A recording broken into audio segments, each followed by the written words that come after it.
IC 814 hijacking की बहुत बात होती है और आई थिंक आप उस समय डीजी प्रेजेंस थे। आपका रोल जो था वो टेररिस्ट को लेकर, मसूद अजहर को लेकर एयरपोर्ट था, वो कितना पेनफुल पीरियड था सर? हाँ, वो देखिए वो हुआ 99 की, आई थिंक 99 की बात है। मैं DIG जम्मू था।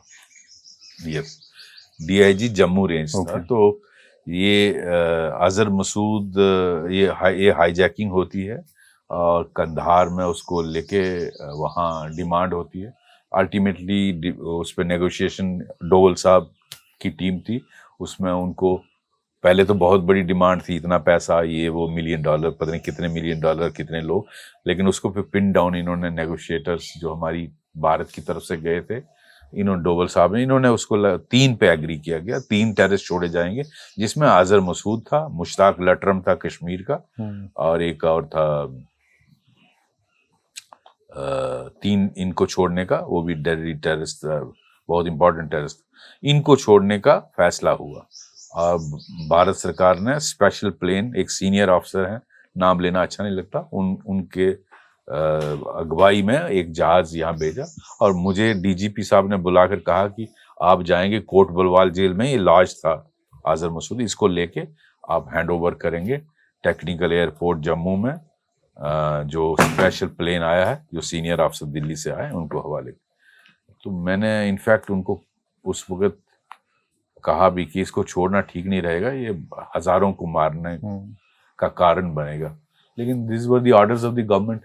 शायद उन्होंने CM साहब से बात भी की, उस वक्त फारूक अब्दुल्ला CM थे, उन्होंने भी अपोज किया इसको और उन्होंने प्रोटेस्ट किया अडवाणी साहब को, लेकिन अल्टीमेटली फैसला गवर्नमेंट का था, तो उन्होंने कहा। आपकी कोई बातचीत मसूद अजहर से उस टाइम पे हुई? हाँ, मैं फिर गया लेने के लिए, तो अजहर मसूद बहुत वो पीर साहब टाइप बना हुआ था, वो तस्वीर फेरता था, और जिस तरह उसका लिबास होता है आपने, तो उसको मैंने कहा, मैंने सुपरिटेंडेंट प्रिजन को कहा कि उसको लाइए। तो जो 2 गेट्स होते हैं स्ट्रांग, अंदर वाला गेट और बाहर वाला, उसके अंदर जिप्सी लाई थी जिसमें उसको रखना। तो जब मैं नीचे आया, उन्होंने कहा सर उसको लाया है, तो मैं नीचे जब गया सीढ़ियों से, तो वो बड़ा खूंखार नजर से देख रहा था। तो मैंने कहा इसको मंकी कैप क्यों नहीं पहनाई, तो ही वॉज नॉट अलाउइंग कि मुझे मंकी कैप पहनाएंगे, क्योंकि मैं उसका चेहरा, मुझे इंस्ट्रक्शन थी कि दिखना नहीं चाहिए बाहर, तो उसको monkey cap, I told my जब PSO कि इसको हरामजादे को पहनाइए, तो उसको थोड़ा डांट के उसको जो पहनाया मंकी कैप, तो बड़ा ऐसे घूर रहा था जैसे खा जाएगा टाइप। और उस बहुत सारे प्रिजन के लोग जो हैं उसके पास वो लेने जाते थे, जो बांधते हैं ना ताबीज टाइप, तो पीर साहब टाइप। तो एनीवे मैंने उसको उठा के इसको रखी गाड़ी में, जिप्सी में, और चारों तरफ उसके PSO गन के साथ रखे। और जब मैं बाहर निकला तो अच्छा, पहले वो रेसिस्ट कर रहा था मंकी कैप पहने के, कहता जी मैं तस्बीह कर रहा हूँ। तो मैंने कहा जो जिनकी आंखें नहीं होती वो खुदा को याद नहीं करते हैं क्या, आप बड़ी इसको पहनाओ जबरदस्त। तो फिर उसको जिप्सी में रखा, लेके गया, तो वहां से कोई 20 किलोमीटर, 15-20 किलोमीटर होगा ये टेक्निकल एयरपोर्ट, पीछे मीडिया था, दे वर फिल्मिंग इट। तो then anyway I successfully took him there and handed over to the senior officer who came from Delhi, तो उनके हवाले किया and he took off for Delhi, और वहां से फिर उनको लिया गया। पर आपको लगता है सर, एक ये भी कहा जाता है कि शायद अमृतसर में इस चीज को दूसरी तरीके से हैंडल किया जा सकता था विद प्रॉपर ऑपरेशन? देखिए, आज वहाँ जो स्थिति थी, वो वहाँ जो अफसर थे वो बेहतर जानते होंगे, लेकिन आज लुकिंग बैक वी फील कि अगर रनवे को ब्लॉक कर दिया जाता तो ये जहाज उड़ नहीं सकता, पॉसिबल ही नहीं। मार देते, 2-4-5 लोगों को मार सकते थे, क्योंकि जब आप रनवे ब्लॉक करते तो उसी वक्त फिर उस पर कमांडो एक्शन होना चाहिए।